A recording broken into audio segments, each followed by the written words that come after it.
Hello guys! Welcome back sa ating panibagong vlog. At ngayon guys, makikita natin ang isang dalaga na nakatayo sa isang lugar, sa isang mall. At siguro ay namasyal lang ito. At malamang sa malamang. Umawit nga guys ang babaeng ito. At dito ay makikita natin na talagang marami ang nanonood sa kanya. Pero ano kaya ang boses meron ito? Kaya ngayon guys, panunuorin natin at magbibigay tayo ng reaction videos. At ilalagay ko na lang ang original video niya dito sa ating comment section. Pero bago ang lahat guys, ay inaanyayahan ko kayo na mag-subscribe at mag-like sa ating channel kung gusto nyo ng ganitong klaseng reaction videos. For more updates sa ating reaction videos, please subscribe and press the notification bell button para lagi kayong updated sa ating mga video.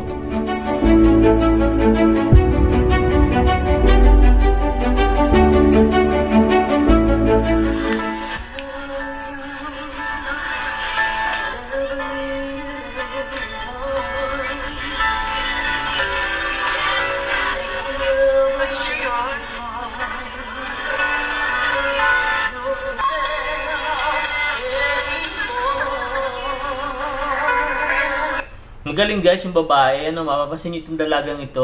Marunong siyang magdala ng boses niya. Malaki ang boses, mataas. At confident siya sa kanyang inaawit. At kung makikita nyo sa postura niya, talaga namang sanay na sanay. Malamang sa malamang ay singer ito sa isang banda.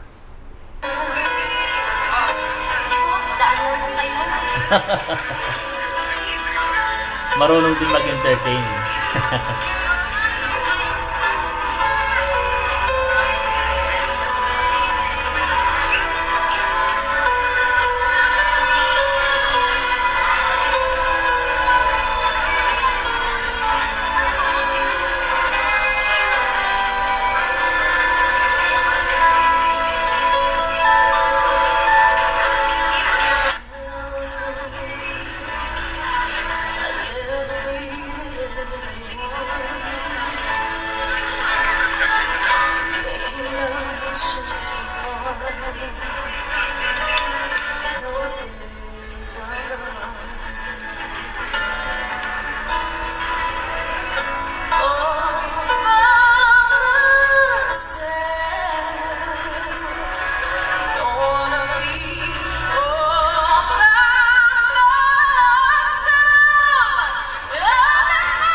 Wow!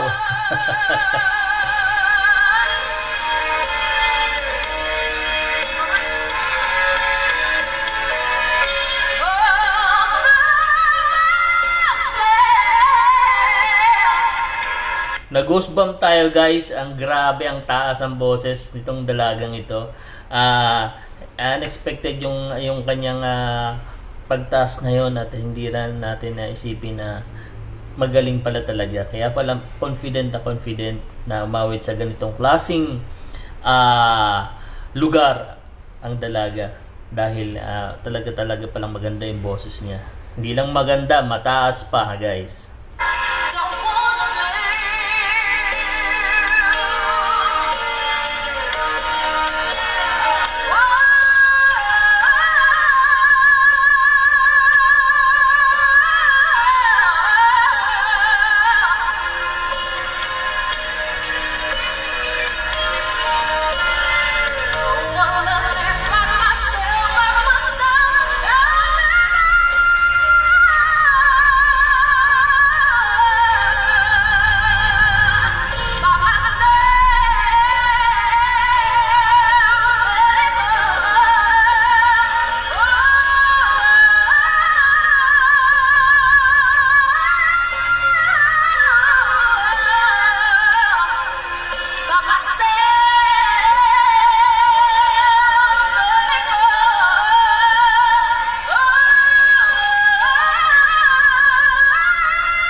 Wow, nakakatuwa. Alam nyo guys, sa pansin ko dito, magaling umawit. At magaling din siya magpatawa, magaling din siya mag-entertain ng tao. Sa kalagitnaan ng pagkanta niya, mapapansin nyo na nagbiro pa siya, daan kayo, ganyan. So, ibig sabihin ng tao na kapag ang singer, kapag marunong magpasaya ng tao, ng mga nanonood, magaling na entertainer yan. Kumbaga yan kasi talaga yung purpose ng pag-awit. At confidence siya sa kanyang pag-awit, guys. Mataas ang boses at talaga namang may bubuga yung kanyang boses, kaya nagawa niyang umawit sa ganitong klaseng lugar na hindi naman niya kilala yung mga tao na nanonood sa kanya. Kaya proud itong ganitong klaseng talent na mayroon ng isang tao katulad ng dalagang ito. Sabi nga nila na padaan lang ay umawit at nag-viral. So hanggang dito na lang, guys, at inaanyayahan ko kayo na mag-subscribe bago nyo lisanin ang channel na to para lagi kayong updated sa ating vlogs.